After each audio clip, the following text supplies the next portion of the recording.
አሰላሙ አለይኩም ወራህመቱላሂ ወበረካቱ። ውድ የጥናት አካዳሚ ተከታታዮች እንኳን በሰላም በጤና ወደ ቻናላችን መጣችሁ ማለት ነው። ዛሬም በተጨማሪ ከነገው ቀጥሎ የነበረው ማለት ነው አማርኛ አረፍተ ነገራቶች ብዙ ጊዜ የምንላቸው አረፍተ ነገራቶች አማርኛ በእንግሊዝኛ እንዴት ነው የሚጻፉ የሚለውን ለሱ የሚሆን መፍትሄ ይዤላችሁ መጥቻለሁ ማለት ነው። እናንተ እስከመጨረሻው ተከታተሉ። የትምህርት ፍላጎቴስ ምን ያክል ነው? ምን ያክል ትምህርት ላይ መቆየት ይችላሉ ትኩረት አድርጌ የሚለውን ነገርም ለእናንተ ራሳችሁን ገምግሙበት። ብዙ ጊዜ አሁን አጫጭር ቪዲዮዎች ስለለመድን ትንሽ ረዘም የሚል ቪዲዮ ማየት አንችልም ማለት ነው። ቀጥታ ወደ ትምህርቱ ምገባ ይሆናል። ከዛ በፊት የኦንላይን ትምህርት መማር የምትፈልጉ ማለት ነው ኢሞ፣ ዋትስአፕ፣ ቴሌግራም እዚህ ስክሪን ጋር ባስቀምጥኩላችሁ ስልክ ቁጥር ደውሉልን፣ የምናስተምር ይሆናል ማለት ነው። ቀጥታ ወደ ትምህርቱ ልግባ። እሺ እዚህ ጋር እንደምታዩት ማን ልበል ማን ልበል ብለን ስናነብ ይሄ አማርኛ በእንግሊዝኛ ስንጻፈው ማ ለሚለው ኤምኤ ነው። ን ለሚለው ን ስድስተኛ ፊደል ስለሆነ ኤን፣ ማን የሚለው እንደዚህ ይጻፋል። ልበል ስንል ል ለሚለው ኤል ነው ለሚለው ፊደል ስለሆነ አናባቢ አይኖረውም። በ ለሚለው ቢኢ የመጀመሪያ ፊደል ስለሆነ አናባቢው ኢ ይሆናል ማለት ነው። ል ለሚለው ደግሞ ኤል እንደገና ማለት ነው። ስለዚህ ማን ልበል ብለን ስንጽፍ ኤምኤ ኤን ማን፣ ኤል ቢኢ ኤል ደግሞ ልበል፣ ማን ልበል በዚህ መልኩ እንጽፋለን ማለት ነው። ብዙ ጊዜ የማታውቁት ሰው ቴክስት ያደርግላችሁ ችኛዋን መጻፍ ትችላላችሁ ማለት ነው። እሺ እዚህ ጋር ስንመጣ ደግሞ እንተዋወቅ ቀስ የማንብላችሁ አማርኛ ምን የሚፈልጉት በዛው እንዲገባቸው ነው። እንተዋወቅ ስንል ደግሞ ለሚለው ኢ ነው። ን ለሚለው ኤን ነው። ን ስድስተኛ ፊደል ስለሆነ። ተ ለሚለው ቲኢ፣ ዋ ለሚለው ዳብሊው ኤ፣ ወ ለሚለው ደግሞ ዳብሊው ኢ የመጀመሪያ ፊደል ስለሆነ ኢ ነው አናባቢው። ቅ ለሚለው ደግሞ ኪው ይሆናል ማለት ነው። ስድስተኛ ፊደል ስለሆነ አናባቢ አይኖረውም።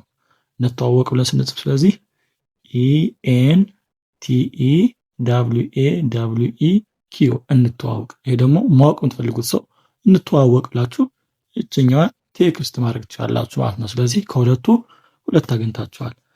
ወደዚህኛው ስንመጣ ደግሞ ከዚህኛው መግባቴ በፊት ላይክ ያላረጋችሁ ሰዎች ካላችሁ ላይክ አድርጉ፣ ሰብስክራይብ ያላረጋችሁ ካላችሁ ሰብስክራይብ አድርጉ ማለት ነው።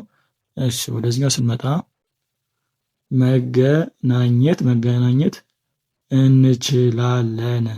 መገናኘት እንችላለን ብላችሁ ታወሩ። መገናኘት እንችላለን። መገናኘት የሚለው መ ለሚለው ኤምኢ፣ ገ ለሚለው ጂኢ፣ ና ለሚለው ኤንኤ፣ ኘ ለሚለው ደግሞ ጂኤ፣ መገናኛት ኛ ለሚለው ደግሞ ጂኤንኤ ነው።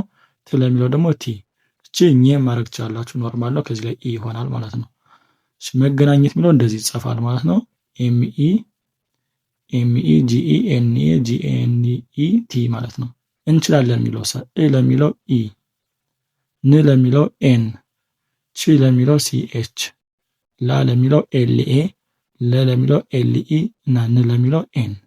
መገናኘት እንችላለን። ስለዚህ መገናኘት እንችላለን ጠቅላላ አድርገን ስንጽፈው ኤምኢ ጂኢ ኤንኤ ጂኤንኤ ቲ መገናኘት፣ ኢ ኤን ሲኤች ኤልኤ ኤልኢ ኤን ደግሞ እንችላለን።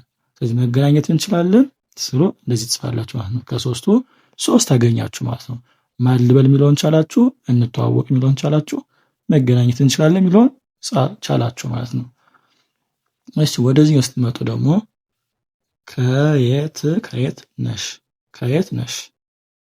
ከየት ነሽ ማታውቁ እህታችሁ ምናምን የሆነ ሰው ሰላም ሊላችሁ ስለሚችል ከየት ነሽ የሚለውን ደግሞ ለመልመድ ለሚለው ኬኢ፣ የ ለሚለው ዋይኢ፣ ት ለሚለው ደግሞ ቲ። ከየት ብለን ስንጽፍ ኬኢ ዋይኢ ቲ ይሆናል ማለት ነው። ነሽ የሚለውን ስንጽፍ ደግሞ ነ ለሚለው ኤንኢ፣ ሺ ለሚለው ኤስኤች።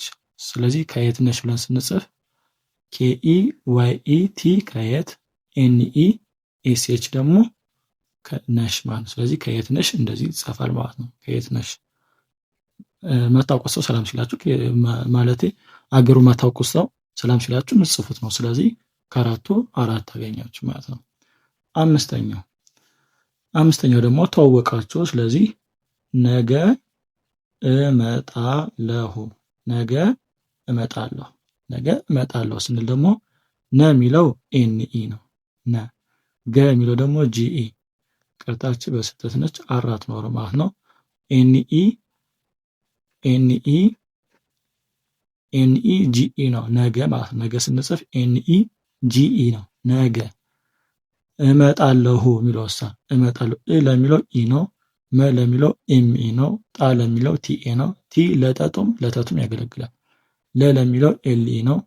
ሁ የሚለው ደግሞ ኤችዩ ነው ማለት ነው። ስለዚህ ነገ እመጣለሁ ብለን ስንጽፍ ኤንኢ ጂኢ ነገ፣ ኢ ኤምኢ ቲኤ ኤልኢ ኤችዩ ደግሞ እመጣለሁ። ነገ እመጣለሁ። እንትን አላችሁ ማለት ነው፣ ወሰናችሁ ማለት ነው። ከአምስቱ 5 ታገኛችሁ ማለት ነው። ስለዚህ እናንተ ኮሜንት ጋር እስቲ ከዚች አንደኛውን መርጣችሁ ጻፉ። ደስ ያለሻቸውን ቃላት መርጣችሁ ጻፉ ማለት ነው። በዛውም ከቻላችሁ ቀጣይ እንዲሰራላችሁ የምትፈልጉት ቪዲዮንም ማሳወቅ ትችላላችሁ ማለት ነው። ቀጣይ እስክንገናኝ ድረስ ማሰላማ